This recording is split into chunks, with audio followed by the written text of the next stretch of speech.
Mine's Recording it properly. Thank you. nicely done. Filtration, yeah. We'll get there. It's very Pavlovian. This book is known as Song of Songs, which would be a Hebrew expression meaning the most excellent song. Well, Song of Solomon, Canticles, all variations of the same title. We don't know what. Well, go ahead and do it. This is Julie. Well, I was watching it home. We don't know when this book dates. Yeah, probably post-exilic. When everything like this is done. Post what? Exilic, after the exile. So same as the say Ecclesiastes and something else. We don't know who wrote it. We don't know where it was written. It's not written by Solomon. No, Solomon's a Seems like authorial on character in here. What? it seems a little on the nose. Well, you'll see as we read the story. Song of Solomon's been interpreted. There's four main ways to interpret this book. The most common is allegorical, that this is an allegory of God's love for the church or the Jews, if you're Jewish, and vice versa, of the relationship between God and humans. The typological method is it's a description of a real marriage, but that stands for or informs us. It's a type of the same thing, of God's love for Israel and the church. And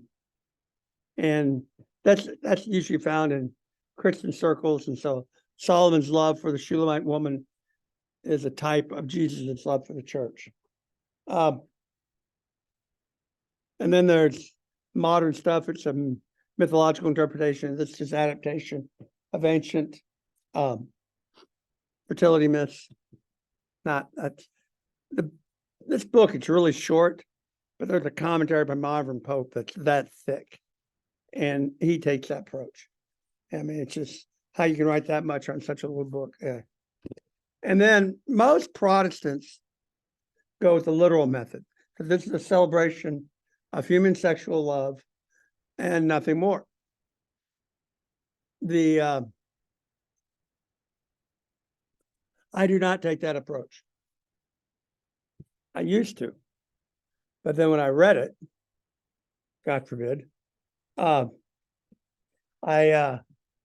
noticed some things which I'm going to bring out, and as we go through it, that made me go, you know what? I don't think that works. My Bible says Solomon wrote it. So you're saying we don't know who. No, we don't. Solomon almost certainly did.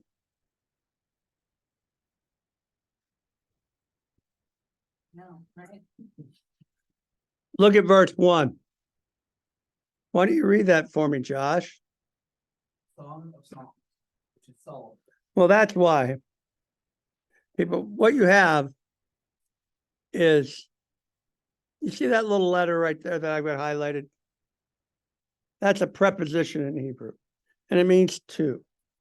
So it's a Song of Songs, which is to Solomon. That's literally what it says. And the question becomes, what does to Solomon mean?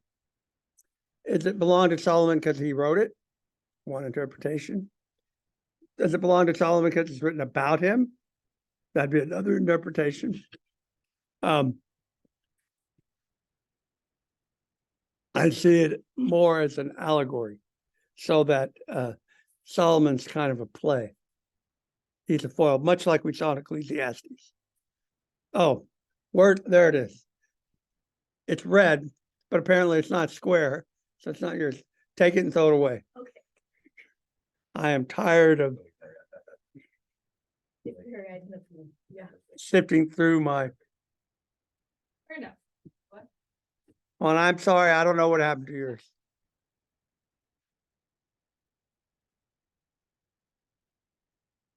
He says it. Jewish tradition. I can't hear a word you're saying, your lips are moving. I was catching her up on. Oh, okay. On your analysis. My ears are clogged this morning. So I'm sorry. Jewish tradition, Song of Songs, you had to be 30 years old to read it, and you had to be male. Because it's a celebration of sexual love. They're going to describe each other, the man and the woman, and skip nothing. That's where we get breasts as dancing gazelles, just to give you a hint. And there's going to be a structural crossbeam that's going to show up in the man's description, just FYI. So I'll let you figure that out. I don't know if Harper needs to be here for that, but it'll be over her head. All right, I'm assuming you can't see that. I can't put on my glasses. Yeah. That helps. Is that better? Can you see that? So I don't need to blow it up anymore. The other thing about this is there are no helps in reading this. So at no point does it do what they did in the translation. Put she, that's not there. So you can't tell who's talking unless you pay attention to the verb forms and the suffix forms. Who's talking to whom? And there's at least three people. There's the Shulamite woman. There's, what do you guys, what? This is, mine says beloved instead of she. Okay. Look up on my screen. Look at that footnote. What's it say? The translators have added speaker identification based on the gender and number of the Hebrew words. So they added this to try to make it clearer.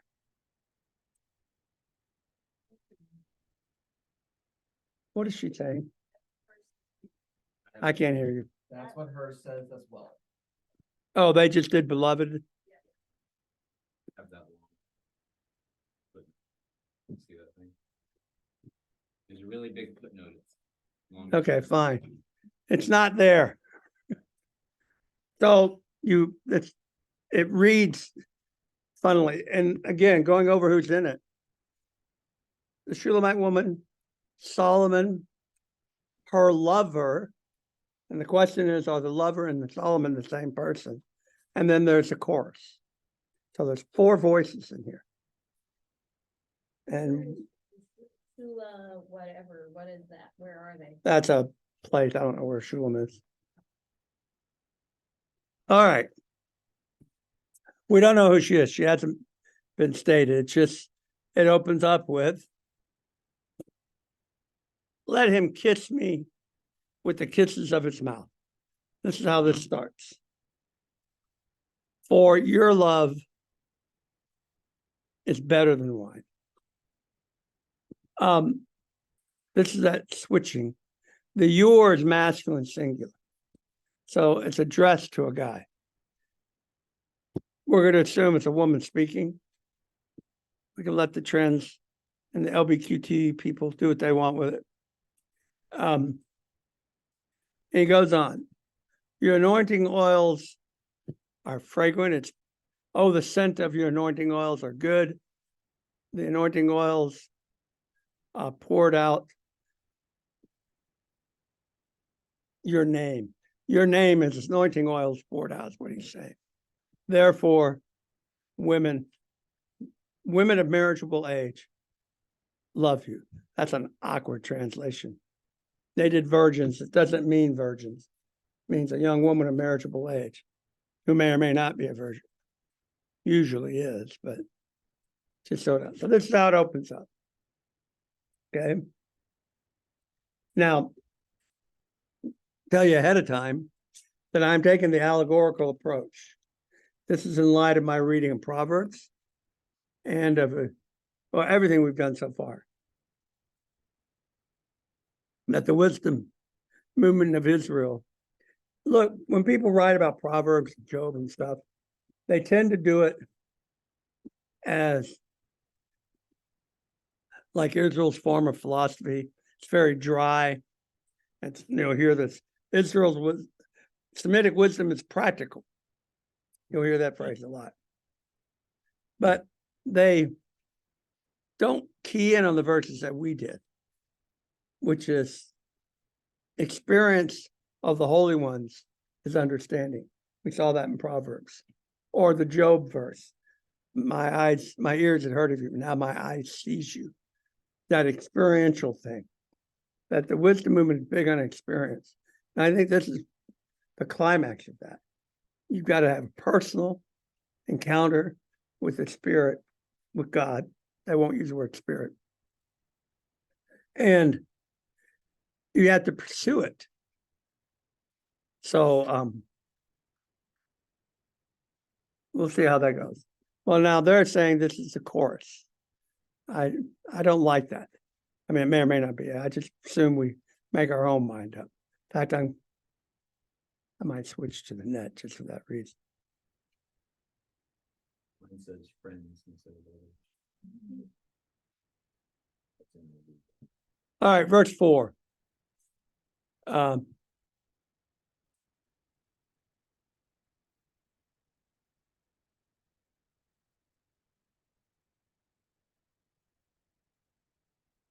is that word?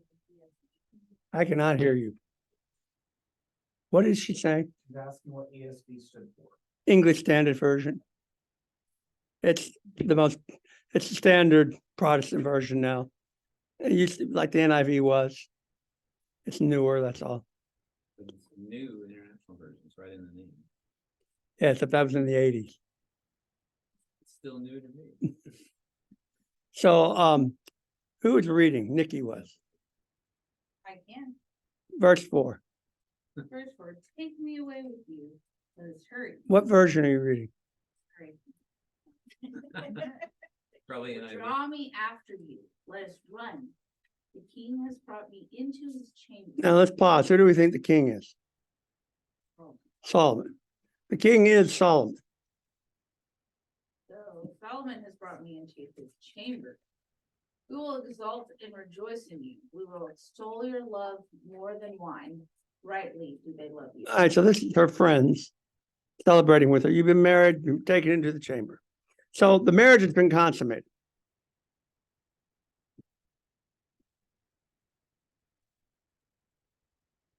We'll let Julie read. I am very dark but lovely, O daughters of Jerusalem, like the tents of Kedar, like the curtains of Solomon. So she's a black woman. So this is, or very dark anyway. We don't know where Shulamite is.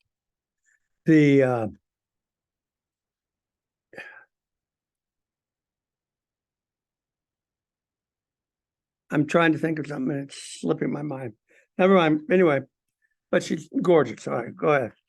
Not gaze at me because I'm dark, because the sun has looked upon me. My mother's sons were angry with me. They made me keeper of the vineyards, but my own vineyard I have not kept.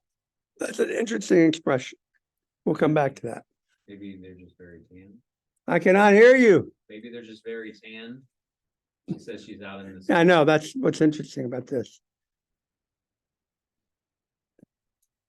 Tell me, you whom my soul loves, where do you pasture your flock? Where do you make it lie down at noon? Or why should I be like one who veils herself beside the flocks of your companions? Now, who's she talking to?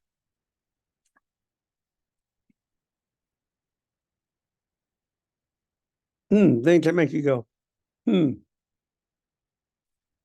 This is a bit presumptive. I don't think this is correct. The little italic note there, so we'll skip past it. And here, this is being addressed to a woman. The verb forms tell us that. So hence the he, whoever he is. This is an narrator. Characters. Remember, I said it's 4 people. Shulamite woman, the lover, Solomon, and the chorus. And the questions could be, what's the relationship between the lover and Solomon? 2 separate people or the same guy? Yes.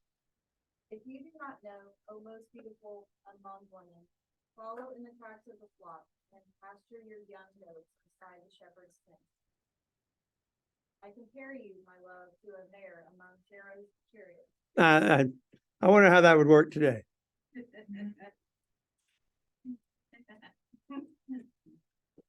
Your cheeks are lovely with ornaments, your neck with strings and fruit. All right, we're going to switch. And the woman, Shulamite woman's talking again. Go ahead.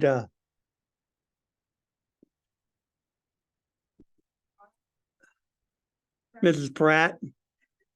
Platt. Can you get your freaking name right? Shauna, thank you.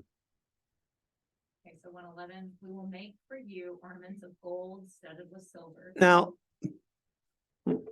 I don't know why they say she.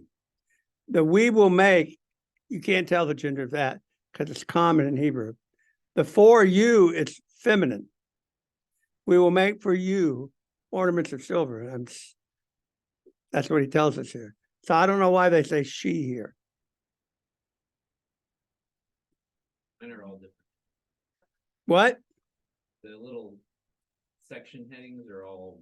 Right, matching this up. because this is all in, it's going to be. Yours can be different. Yeah. 12. While the king was on his couch, my nard did forth its fragrance. It's such a strange word. My nard. Come on, Nikki. Do something about your nard.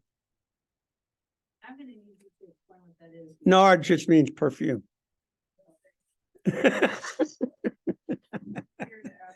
Some slang term. Thank you for. My beloved is to me a sachet of myrrh that lies between my breasts. My beloved is to me a cluster of henna blossoms in the vineyards of. Engedi. Now, this is a famous spring by the Dead Sea. So, beloved and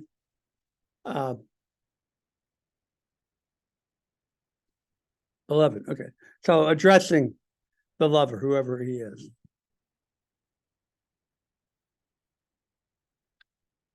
Jeff. Behold, you're beautiful, my love. Behold, you're beautiful. Your eyes are doves. Okay. Shauna. So is this a conversation they're having? It's a poem, man. Behold, you're beautiful, my beloved, truly delightful. Our couch is green, the beams of our house are cedar, our rafters are pine. I am a rose of Sharon, a lily of the valley. Right. Okay. And you've heard the expression rose of Sharon.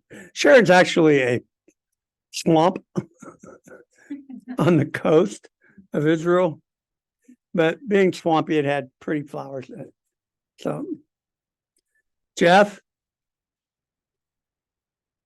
As a lily among brambles, so is my love among the young women. That's a good thing. Like you stand out like a lily among thorns. That's the idea. I don't know how this would work in modern times. Shauna. As an apple tree among the trees of the forest, so is my beloved among the young men. With great delight, I sat in his shadow, and his fruit was sweet to my taste. He brought me to the banqueting house, and his banner over me was love. Of course, famous verse. Banner over me is love. Anyway. Sustain me with raisins, refresh me with apples, for I am sick with love. His left hand is under my head, and his right hand embraces me. I adore you. I adjure you. Thank you. O daughters of Jerusalem, by the gazelles or the does of the field, that you not stir up or awaken love until it pleases. Okay. She keeps going. The voice of my beloved, behold, he comes, leaping over the mountains, bounding over the hills. My beloved is like a gazelle or a young stag. Behold, there he stands behind our wall, gazing through the windows, looking through the lattice. My beloved speaks and says to me, arise, my love, my beautiful one, and come away. For behold, the winter is past, the rain is over and gone. The flowers appear on the earth, the time of singing has come, and the voice of the turtle dove is heard in our land. The fig tree ripens its figs, and the vines are in blossom. They give forth fragrance. Arise, my love, my beautiful one, and come away. O my dove, in the clefts of the rock, in the crannies of the cliff, let me see your face, let me hear your voice, for your voice is sweet and your face is lovely. Catch the foxes for us, the little foxes that spoil the vineyards, for our vineyards are in blossom. Keep going. Well,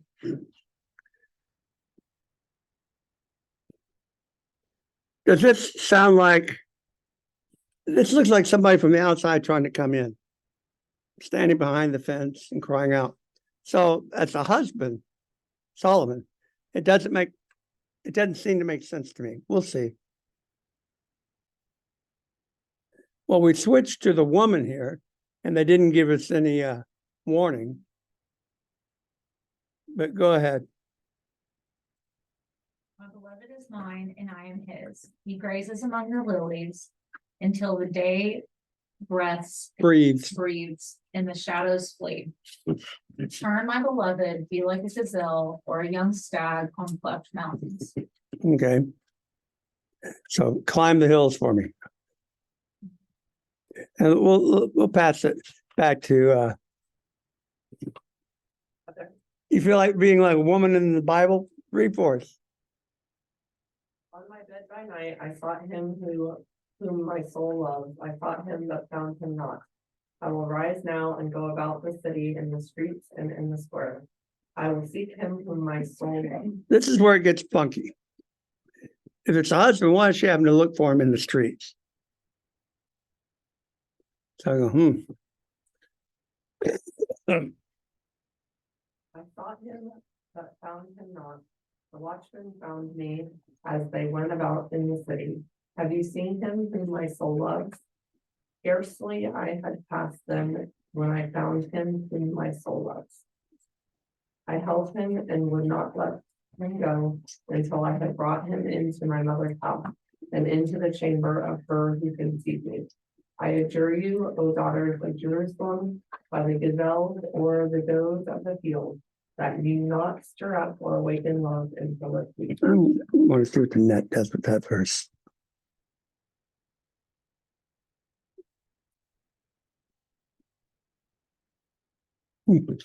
Same thing. All right.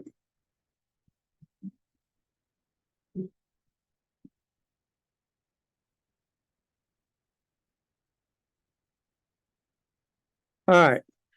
Still, the woman is talking. What is that coming up from the wilderness? Does it need to be bigger? Okay. What is that coming up from the wilderness like the columns of smoke, perfumed with myrrh and frankincense, with all the fragrant powders of a merchant? Behold, it is the litter of Solomon.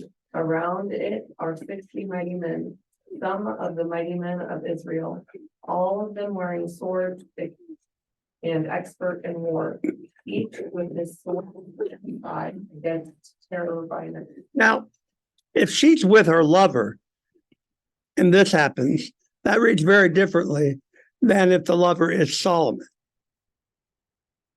And the question is, how does the lover go being with her in her mom's house to now being out on a litter, riding in? How does Solomon switch places like that? You hear what I'm saying? So, verse 9. King Solomon made himself a carriage from the wood of the Lebanon. He made its posts of silver and its back of gold, its feet of purple, its interior was inlaid with love by the daughters of Jerusalem.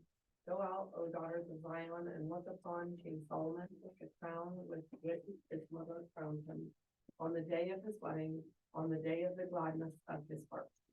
Okay. Now, Jeff,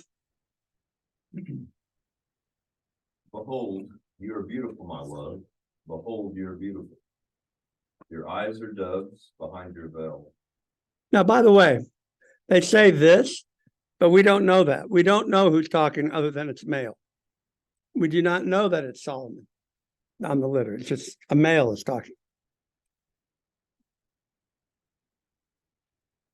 Your hair is like a flock of goats leaping down the slopes of Gilead. I'm going to try that one day. Oh, your hair is like a flock of goats. Works every time, dog. What? Works every time. I imagine. This is what got Gilead. Your teeth are like a clump of sworn news that have come up from the wash. After that, I choose mine forever. All of which bear twins, and not one among them has lost its young. Your lips are like a scarlet thread, and your mouth is lovely. Your cheeks are like halves of a pomegranate. Have you ever cut open a fresh pomegranate? Okay, behind your veil. Your neck is like a tower. Now that's the one that's best. You've got a good linebacker's neck, man. Good and thick. Why would that be attractive? In the ancient world, women carried water on their heads. And so a big thick neck meant she was capable of doing her yard work. Mind you, Solomon's a king. None of his women are carrying water on their neck, but nevertheless, that's where that image comes from. Was built in rows of stone. On it hang 1,000 shields, all of them shields of warriors. Their two breasts are like two fawns, twins of a gazelle that graze among the lilies. Every 18-year-old boy's favorite verse when I cover this in hermeneutics. So Solomon's a boob man. Let's just get that straight. Until the day breathes and the shadows flee, I will go away to the mountain of myrrh and the hill of frankincense. You are altogether beautiful, my love. There is no flaw in you. Come with me from Lebanon, my bride. Come with me from Lebanon. Depart from the peak of Hamana, from the peak of Phanir and Sarmon, from the dens of lions and from the mountains of leopards. You have captivated my heart, my sister, my bride. You have captivated my heart with one glance of your eye, with one jewel of your necklace. How beautiful is your love, my sister, my bride.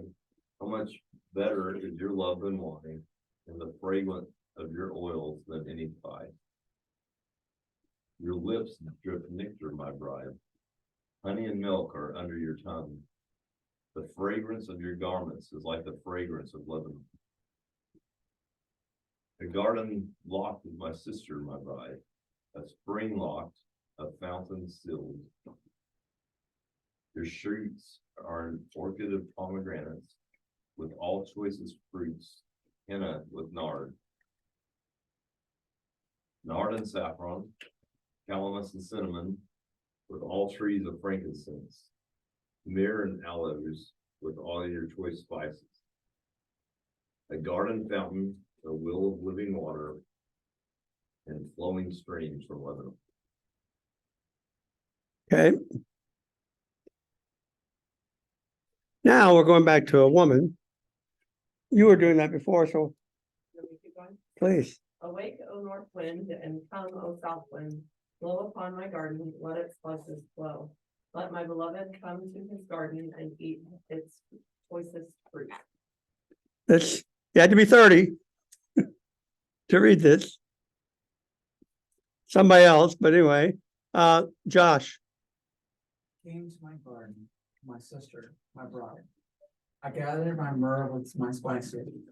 I ate my honeycomb with my honey. Drank my wine with my milk.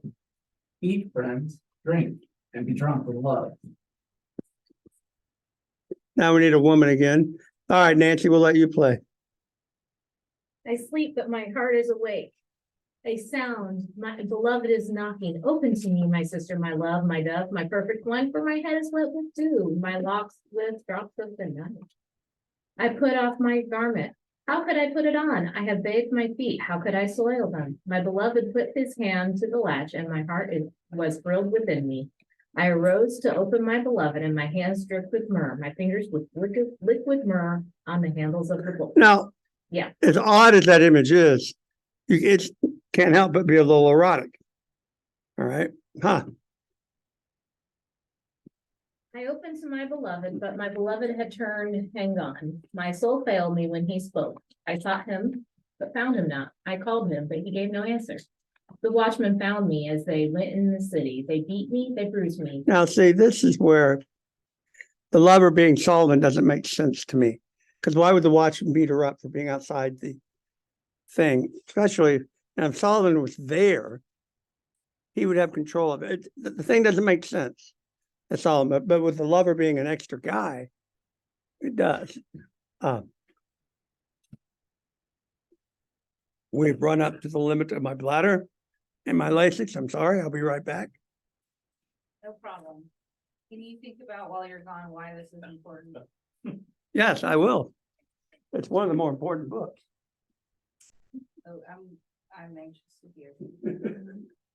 Nard. There's so many options. I just didn't know. Well, I was scared. Right?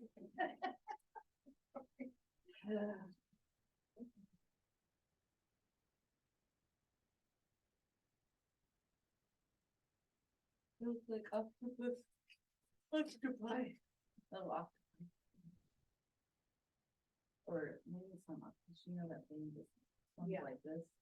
Yeah, there's little, I mean, sports. Squid? squid. Yeah. Thank you. I kept saying octopus and I knew that was wrong. Yeah, in fact, I knew in my mind that you.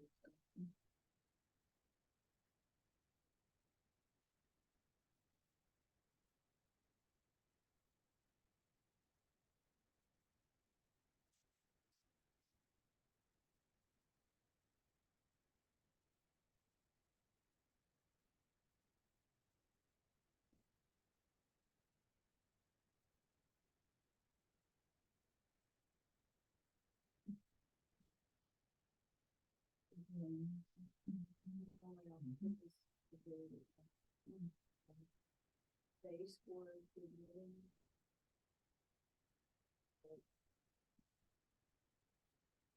In overtime. Nice. He did the same, and they scored. They don't kind of like Seattle Sounder. Jeff, are they in the same one? They're like a triple A, right?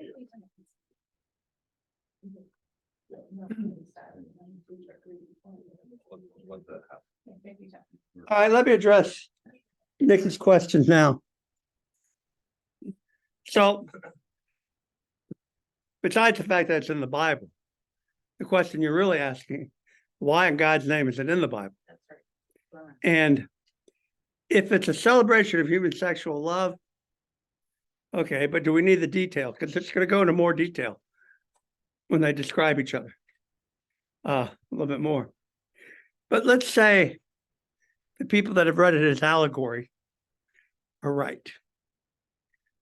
By the way, whether it's typology or allegory doesn't really matter.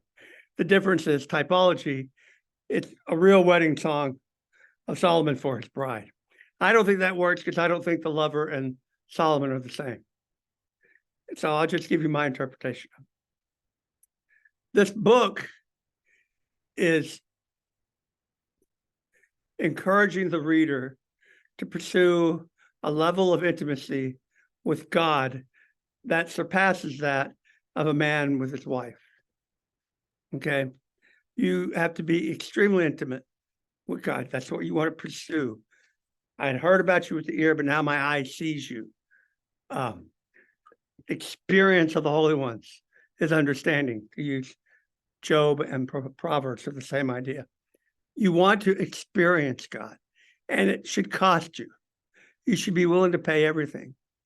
If this is a lover that's separate from Solomon, she's willing to commit adultery to be with this guy. And she's willing to get beat up by the guards in the city. What price are you willing to pay to pursue God? Are you willing to go outside the confines of normal religion? And that's what I think the author is arguing for. Not that Torah is wrong, but to go beyond our law keeping and our sacrifices and that stuff to pursue intimate experience directly with God. That's what this book is arguing for. So as we finish this out, don't read it on the surface as this woman and this man, but as not an enticement, an encouragement to pursue intimacy, and I mean intimacy with God, and to know him tightly and closely. Okay, we'll pick up in verse 7. Who was reading? Okay. The watchmen found me as they went about in the city. They beat me, they bruised me, they took away my veil, those watchmen of the walls.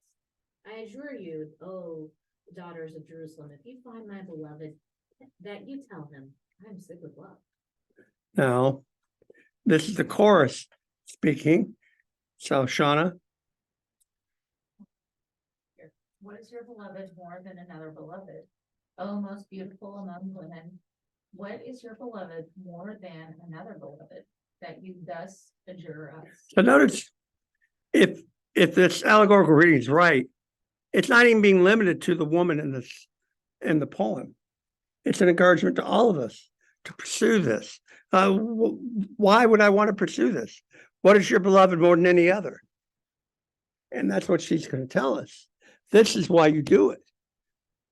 Because this is what God is to you, or can be. Back to, or we'll go back to you. My beloved is radiant and ready. What does ruddy mean? What? Isn't it usually red? Yes. I don't think he's calling him a redhead, because then we were talking about David, but Distinguished among 10,000. His head is the finest gold, his locks are wavy, black as a raven, his eyes are like doves, beside streams of water, bathed in milk, sitting beside a full pool. His cheeks are like beds of spices, mounds of sweet smelling herbs. His lips are lilies, dripping with liquid myrrh. His arms are rods of gold, set with jewels. His body is polished ivory, bedecked. with sapphires. His legs are alabaster columns set on bases of gold. His appearance is like Lebanon, choice of the cedar. His mouth is most sweet. He is altogether desirable. This is my beloved, and this is my friend, O daughters of Jerusalem. Notice the switch. So this relationship with God, intimate, but also to be a friend. Now the chorus is going to talk again. Shauna. Where has your beloved gone, O most beautiful among women? Where has your beloved turned, that we may seek him with you? Now she's going to answer back. Julie, we'll let you go be the beloved again. Has gone down to this garden, to the beds of spices, to gaze in the gardens. And Graze. graze in the garden, and to gather the leaves. I am my beloved's, and my beloved is mine. How many people have a ring with that on it? You've seen that, right? It's pretty common. I'm my beloved's mine. Usually in Hebrew, this Anila David Vidodili. He grazes among the leaves. Now, let's let Josh be the beloved, whoever it is. You're beautiful as Israel, Tirza. Tirza, my love. Lovely as Jerusalem. Awesome as any army with banners. Turn away your eyes from me, for they overwhelm me. Your hair is like a flock of goats, leaping down the slopes of Gilead. So he really likes that flock of goats. So I'm assuming she's kind of curly haired. Just leaping down. All right. Your teeth are like flocks of ewes. And he likes those ewe teeth. All of them bear twins. Not one among them has lost its young. So there's no meth smile here. All the teeth are present. Teeth are like paths of a pomegranate behind the veil. Now let's pause for a second. Go back over that. And we won't read it out loud, just skim it and realize this is God talking to you. God talking to you.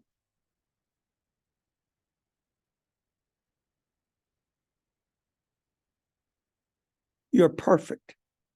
This is how much he loves you. Okay. Back to the, what do I call it? Chorus. Shauna? There are 60 queens and 80 concubines, and virgins without number. My dove, my perfect one, is the only one of her mother, dear to her who bore her. The young women saw her and called her blessed. The queens and concubines also they praised her. And they praised her. All right. Yeah. Now, Julie, talking to Solomon or the beloved.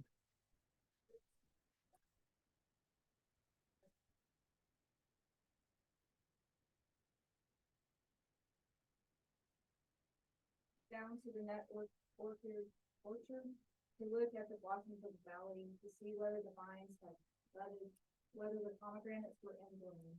Before I was aware, my desire set me among the chariots and my kinsmen of friends. All right, Josh. What in the world?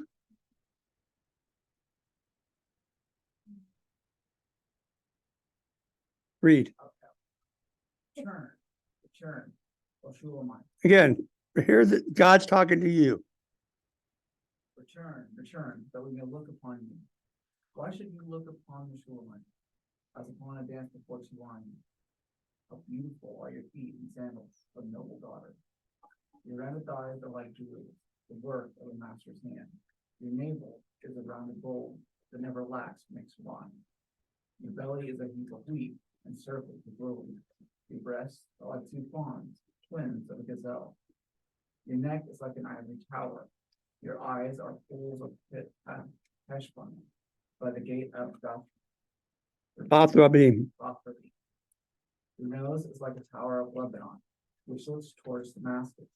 Your head crowns you like Carmel, and your flowing locks are like purple. A king is held captive in the tresses. How beautiful and pleasant are you?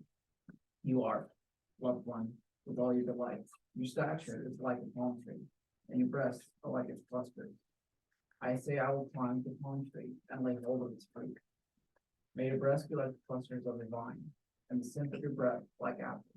Now, we're not used to God talking that intimately to us, but get the point. We're going to stop here because it's 10:16. But that level of intimacy with God is what the book's arguing for. I'm arguing. And that is also what all the wisdom literature is arguing for in its various ways. An intense, and I mean intense, intimate relationship with God.